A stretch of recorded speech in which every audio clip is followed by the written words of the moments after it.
आमदार म्हणतात सत्ता जातेमध्ये, हा आमदारांचा व्यक्तिगत प्रश्न आहे.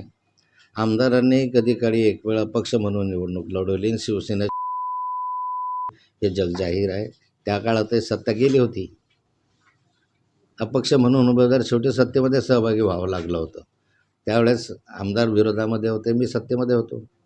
सत्तेचा खेळ तर असा चालणार आहे.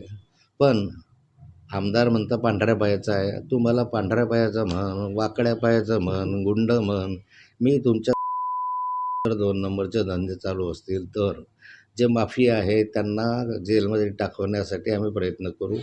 ते सगळे वाळू माफिया एवढे डंपर आले आहेत आता नवीन.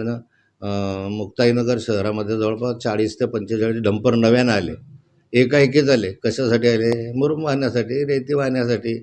इथं काय उद्योग आहे? इथं काय MIDC आणायचे म्हटले आमदारांनी. किती आयुष्य अर्ध चाललं गेलं MIDCने आणली.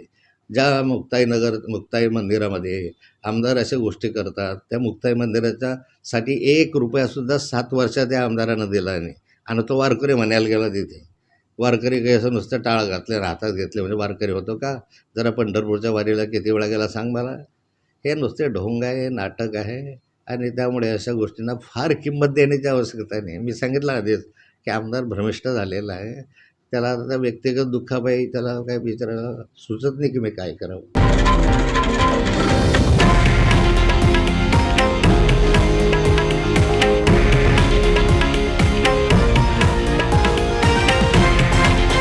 हे आहे देशातील नंबर 1 न्यूज नेटवर्क आणि आपण पाहत आहात TV9 मराठी, एकमेव.